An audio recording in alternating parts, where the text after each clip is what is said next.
From being an international bogeyman who once cheerfully mixed menace and tyranny with his own version of knockabout farce, Idi Amin made himself invisible.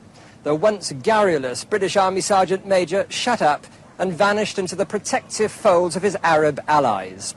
His presence here is supposed to be secret. These were the last pictures taken of him more than 18 months ago, during the early phase of his disastrous war against the Tanzanian army. From Uganda, he fled to Libya and then moved to another Arab country. I found Idi Amin, Big Daddy as he still likes to be called, living quietly in a brand new house that has been given to him. With him are one of his wives and 25 of his children. Ignominious defeat has treated him kindly. He's bursting with vitality. I am fresh, strong, and I am concerned with the situation in Uganda. But are you keeping track of the situation all the time? How do you manage that thousands of miles away?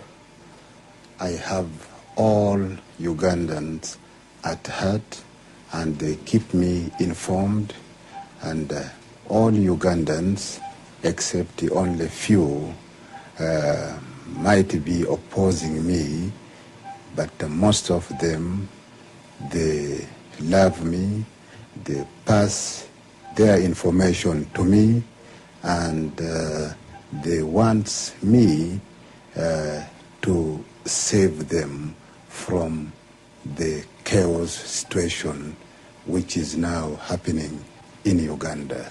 When you left Uganda last year, did you manage to bring out a lot of money? Are you one of these rich leaders who've gone into exile?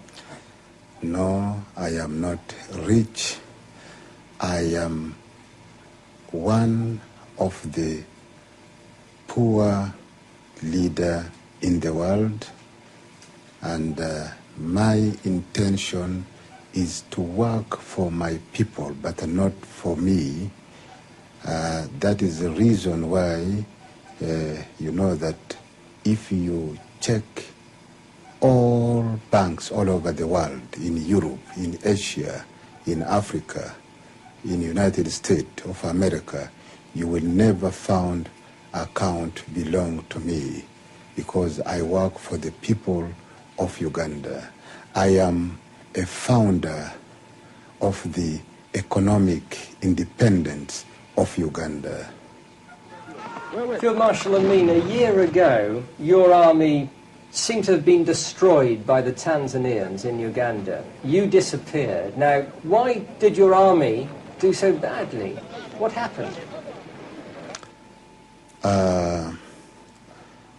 I would say that my army, Air Force, and the Marine were not destroyed by the Tanzania.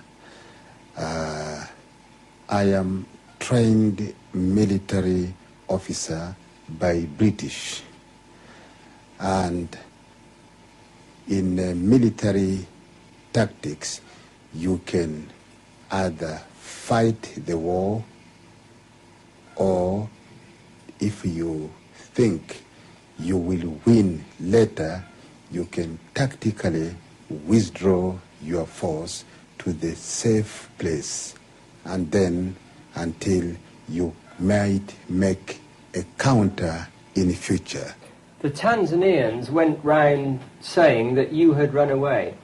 I never ran away, and they never fought battle against Uganda. And I will say that they have not even made any resistance in Uganda, because my plan that as a founder member and as a founder of the economic independence in Uganda, it will be very shame if I am to destroy my own town, capital city. They found all capital city is full, and they found Jinja, it is full, and therefore I directed my officers and the men of the Uganda Armed Forces not to harm anybody, not to steal not to destroy any industry or any building, and we never. So we withdraw safely. You've talked about saving Uganda. Yes. You say you're not interested in power, but do you think that you're the man who can save Uganda? I can. If Ugandans wants me, I will. You know what Obote said last week? I heard him say it. He said that Amib Dada should be brought back to Uganda in chains. That's what he said at that rally. Yes, but he knows that I am very popular. Obote is against any leader popular in Uganda because he is unpopular.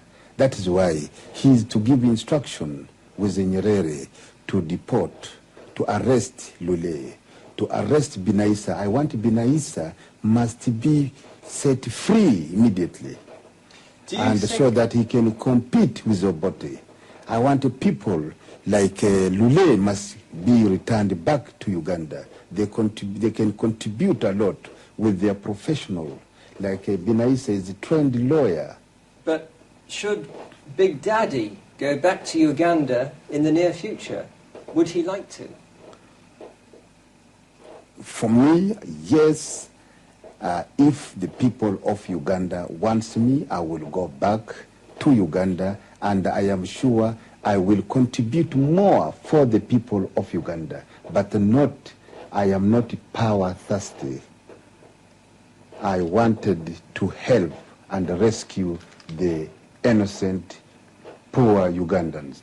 What about all your supporters, your officials you left behind? There are 3,000 who've been in prison in Kampala for over a year. What are your feelings about them?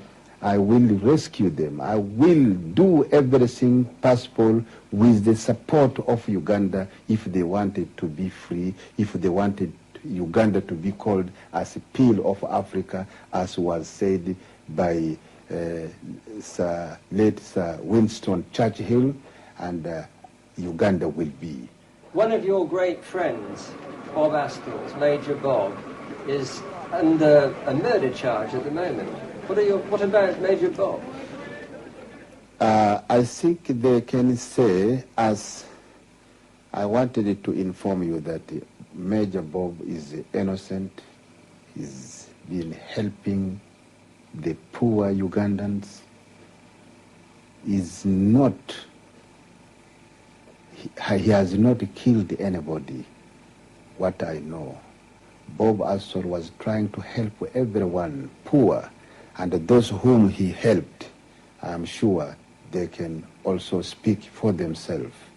And I am sure and confident that God will help Bob, and with the blessing of God, Bob will be out of the prison. After the liberation of Kampala, 3 days after it, I went to the State Research Bureau. Yes. I walked down the basement. The basement was choked with bodies, corpses, shot. There was blood all over the floor. I think those people had been held in the State Research Bureau. Who could they have been? After the capture of Kampala, they brought body and put there in state research. Nobody would know, because I will tell you that they found army. I withdrew the army before. I kept the army only engaging the enemy outside Kampala. What about the murder of those? There were 4 journalists murdered about 10 days before the fall of Kampala, Europeans who came in from Kenya. I mean, what about that? I don't know at all, and first time for me to hear from you. I don't know about them at all. Well, another alleged crime involving the State Research Bureau was said to be Mrs. Dora Bloch, you know, the Israeli commando raid on Entebbe. They dug up her bones in the forest on the road to Ginger after liberation. I don't know. I can't be Amin in Kampala or in Entebbe, and the same Amin is in Mauritius, outgoing current chairman of the Organization of African Unity 1976, and handing over. And when I came back, it was that is the time arriving, and that is the time was the Israel raid. And how can I be responsible? I know nothing about it completely, because as far as I know nothing about Dora Bloch. If you went back yourself, isn't there a very strong chance that somebody might try and kill you? Assassination, I mean, you've survived half a dozen assassination attempts?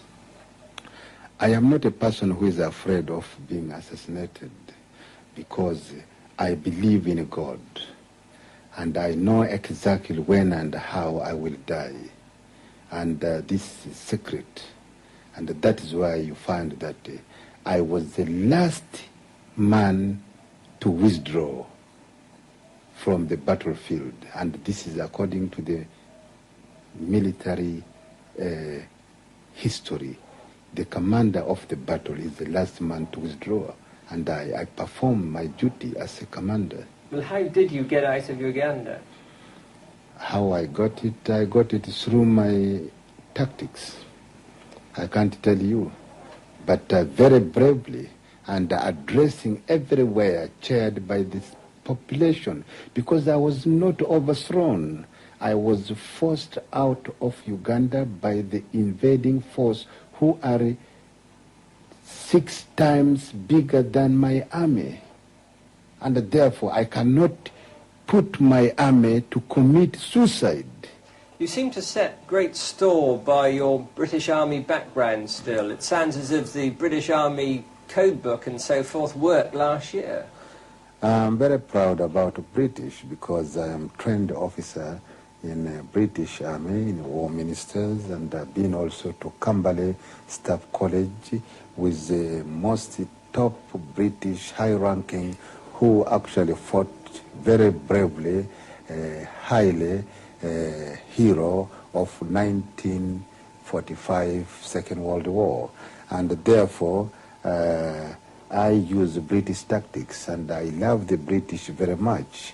And I think any misunderstanding between me and the British is you, the journalists, because journalists can bring you up nicely in the world, and the journalist can destroy you, and therefore the image of me and the friendship between me and the British was destroyed by the journalists.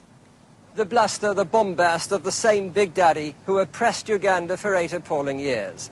But whatever his threat or his wish to become some sort of power broker in the continuing Uganda crisis, he is a spent force.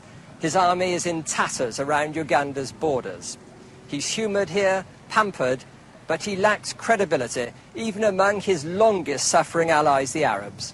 This is Brian Barron at Big Daddy's secret refuge.